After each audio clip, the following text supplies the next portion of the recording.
that's really the discussion. It's a successful project, but could it have had more? I think maybe this plan, if we do it, it will at least spur that conversation.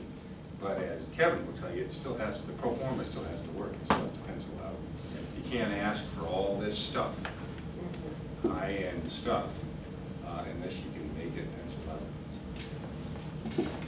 Kevin, you raised some issues you and I have talked about before, but I'd be interested in the other panelists addressing them, and maybe the audience as well. The idea of buying up water rights to make it, in my view, appropriately expensive to develop outside the city core, or the same thing with wastewater, making that, raising those costs so that it becomes more competitive to build inside the city.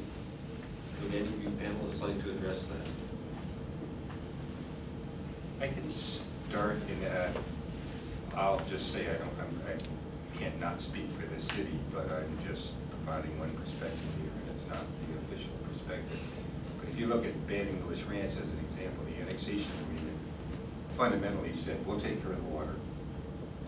And so the city basically, part of SDS is to deal with Banning Lewis and for some other reasons. On the wastewater, though, they basically said, you'll take care of the wastewater. And so the way that was set up is they have this pretty expensive special district, and they have another mill levy of 10 mills on top of everything else that is used to fund this regional wastewater infrastructure. They've changed the plans for that. But in a sense, it's done. We can't undo that. And that's the way things occur. Sometimes special districts are used as the model to pay these sometimes extraordinary costs. On the water side, we now have 196, 195 square miles that are annexed with agreements on water that are already done. And so we may have somewhat of a limitation within the city of doing much with water because we've already set all the ground rules and done all the stuff. No, what I'm talking about is something that'll bend the curve over 20 years. It's a long term. It's not something that can occur today. It's just something that, you know, we had a foresight in the 1960s to start buying water rights out there.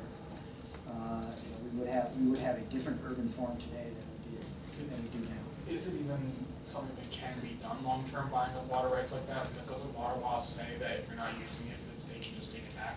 Communities buy it, yeah, sure, but I've never heard of anybody taking it back.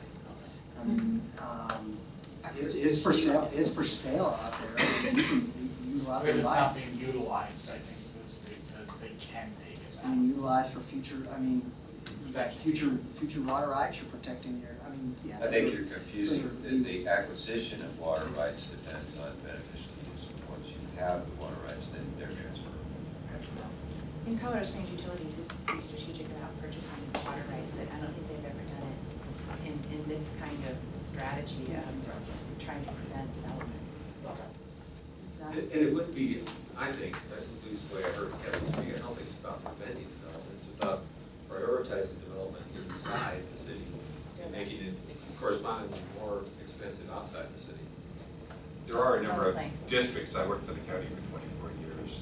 There are a number of things that have been set up since the 50s. Cherokee, Cimarron Hills has been around since the 50s. Wildfield Water, which used to be private, Security Water. And then since then, they've created another 10 entities that exist that are already sort of set up and running. So I think, as Kevin said, that's really a long-term deal. The other thing, and I'm not speaking for utilities, but having listened to them a lot, they are worried about the downside scenario of these places going dry and having to bail them out. So they'd rather make partnerships with these groups sort of ahead of time. And maybe that partnership piece, the becoming partners to SDS, for example, that may also be part of that answer, as opposed to just buying a house. It's more complex than just going out and buying water rights. But there's also, you know, the county. You think about the pro-growth policies of El Paso County and the commissioners. They actually have one of the most restrictive water rights, groundwater requirements in the state. So you have to prove up 300 years worth of water before you can build a house. And so it's kind of, you know, what has that done for us? Well, I don't know, I would argue they probably haven't done a lot. It's reduced density. It's increased the value of the water, I can tell you that. But, you know, you just look out there, there are water right blocks being traded today that are on the market. And if something doesn't occur, those rights will be bought up by development interests, and they will sit out there and wait for that land to go down to zero again, and it won't change the dynamic very much if we don't do something about it now. Rick? Speaking of CSU, I wanted to, if you would speak to how CSU can be a positive impact on infill from our discussions on the panel, and what they can do to make infill easier and more available. Are you maybe referring to reduced tap fees for infill and that? Just sort of across the board. I'll answer first. I know UPAC, the Policy Advisory Committee that reports to the utilities, we have tasked them about 8 months ago to look at this question from the utilities perspective and how they can promote infill and redevelopment and be more of an economic driver for this community, utilities as a whole. And the chair of that committee has been to our committee meetings several times, and they are really working very well alongside us. And yesterday at our utilities board, they brought forward kind of their first phase, the issues that they're looking at that are more tariff kinds of things. And one of them, to speak to what Jan said, is to not reduce tap fees, but to allow developers who maybe have multiple properties, and one is maybe has an existing tap, an older property, and in this particular case it is an actual property on Academy that burned.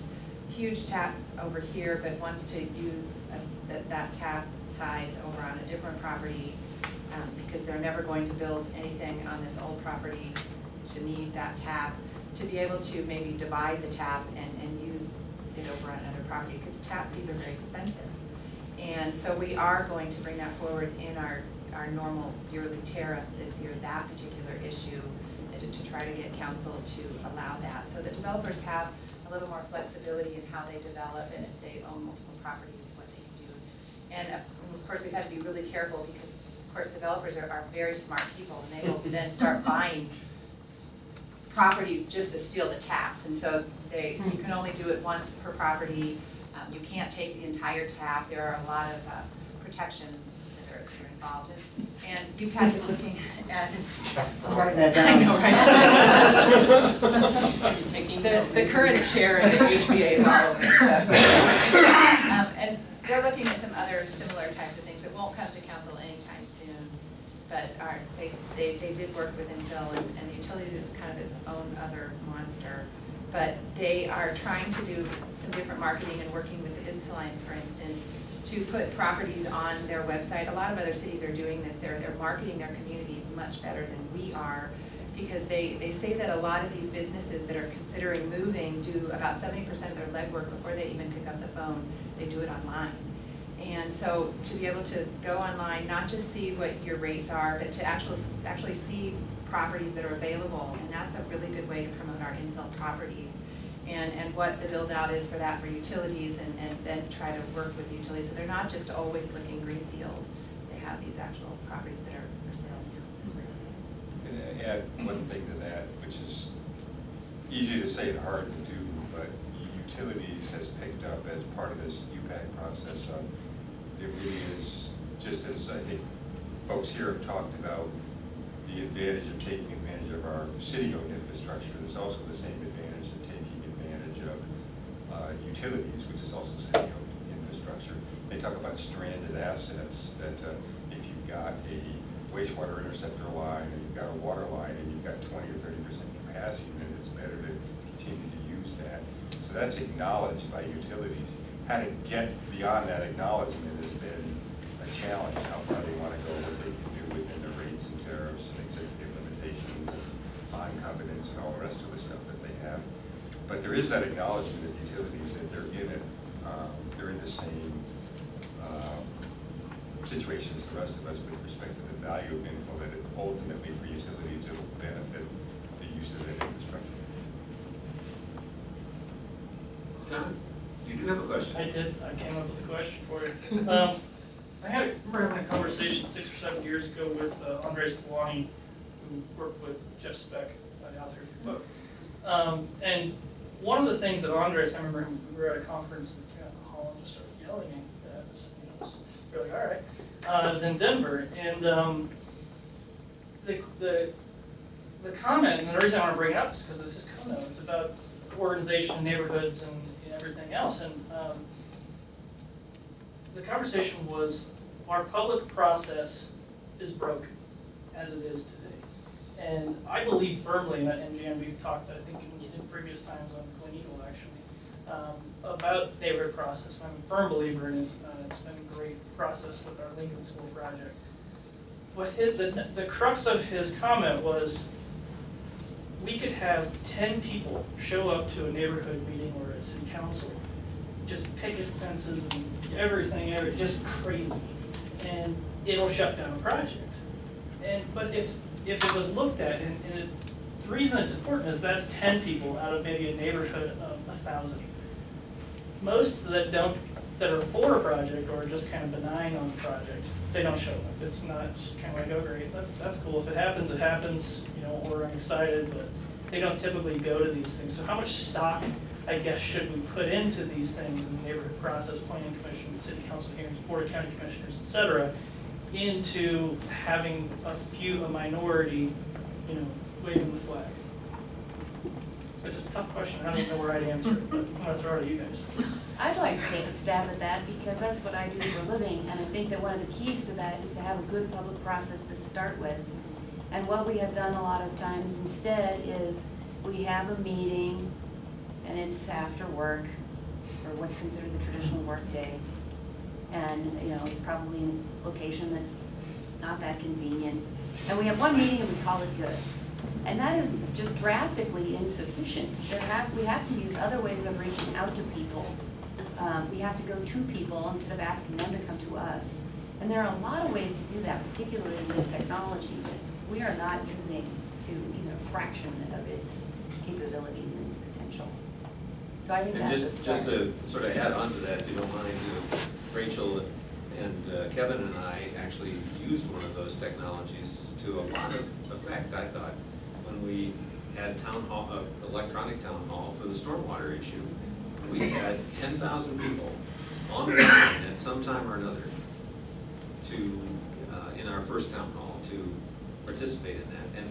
And we can be more creative about that. The other thing I wanted to say is having that upfront discussion helps neighborhoods as much as it helps developers, or probably maybe vice versa, but being able to say, here's the parameters for the decision making, here's the general parameters for how this development ought to take place, is very helpful to neighborhoods, because it says to them, you don't need to worry about it toward the end. If you're happy with the way this process is going to go, then you don't need to worry about what's going to happen.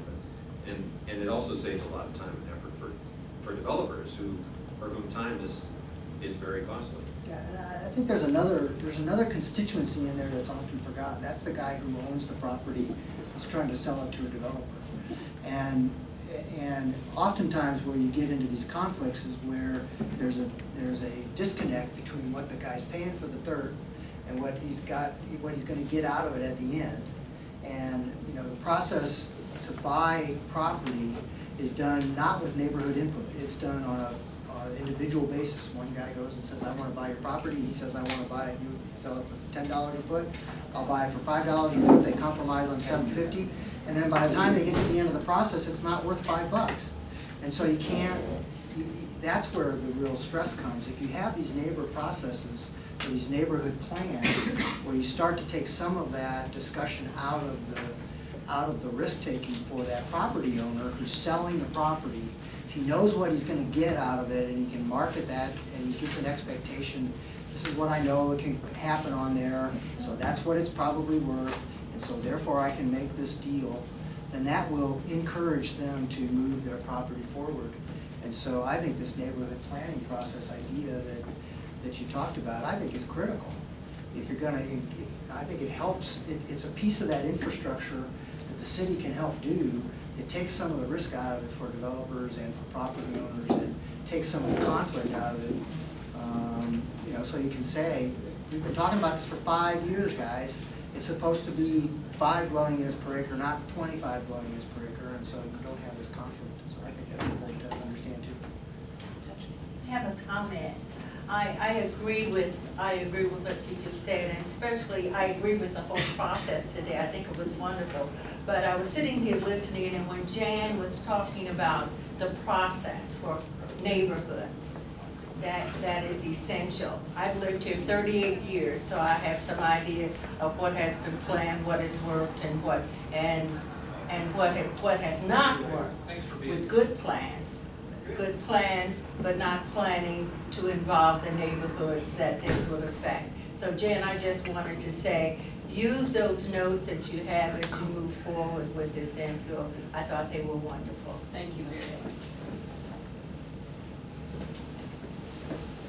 I am pretty passionate about public process. I am. You and I have to have another. Not you don't have to vote.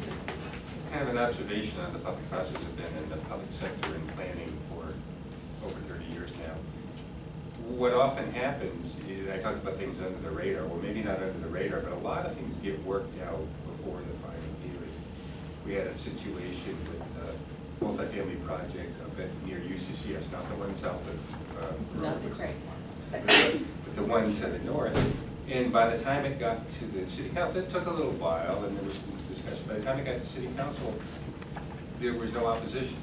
And so the idea that you're going to get the opposition to come in and say, well, now we're happy and we've worked this thing out, that's really not going to happen. But I think people who sit in this kind of a chair, they know that, and you can kind of represent that as part of the process. And oftentimes things are worked out. Now, if you could have done that prior process to maybe eliminate some of the uncertainty a little bit earlier, that's all well and good, but for every situation that gets appealed, there's 10 where it gets worked out pretty well. That's true.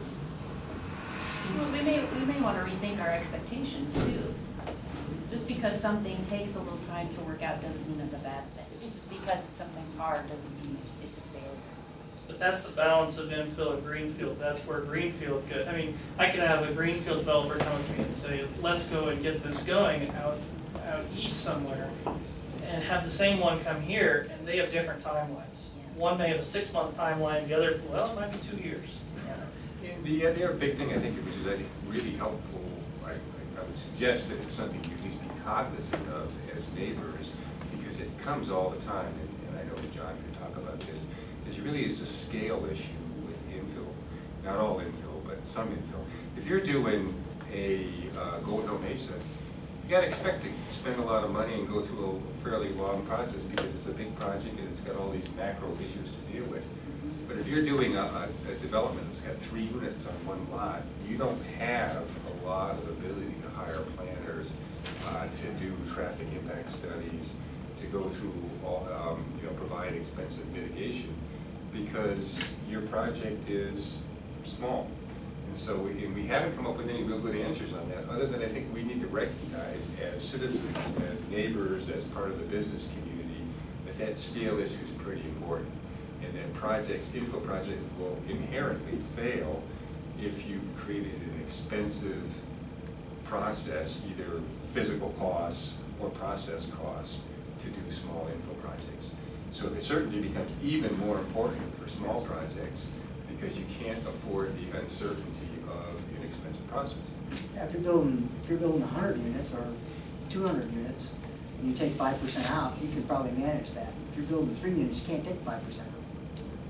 It's either 30% or it's none, right? So, the battle lines get drawn a little bit harder when you've got smaller projects. There's just not as much room to maneuver.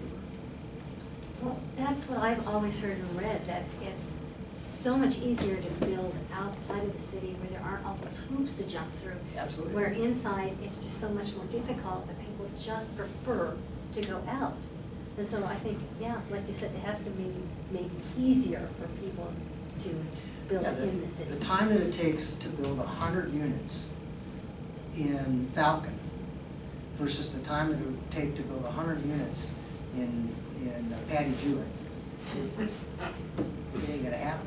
I mean, it just doesn't happen, right? So you just go out there, if you got money to invest and you wanna do it.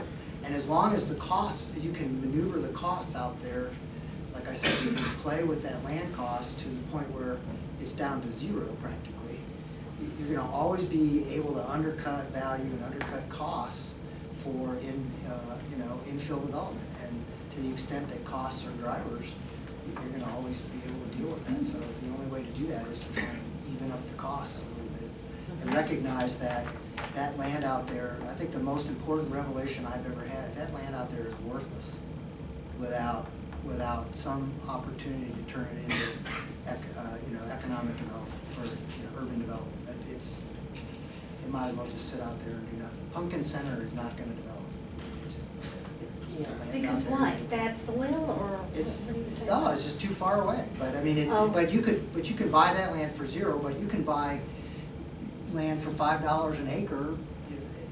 In Santa Fe Springs, out on Judge Orr Road, there's 3,000 units planned. I mean, what is that land? How much did it cost for that land? Almost nothing. And so your land basis in your property is almost zero, and like I said, the stud costs the same in downtown as it does out there, so that's the cost that gets maneuvered. So it sounds as if when you talk about inside and outside the city, that because there's no statewide zoning regulation, right? No requirement of the state of Colorado that municipalities and counties adhere to the same scheme, impose the same exactions on developers. Whereas the stud costs the same no matter where you go, land costs for development are significant. Yep. But the dirt is a lot cheaper.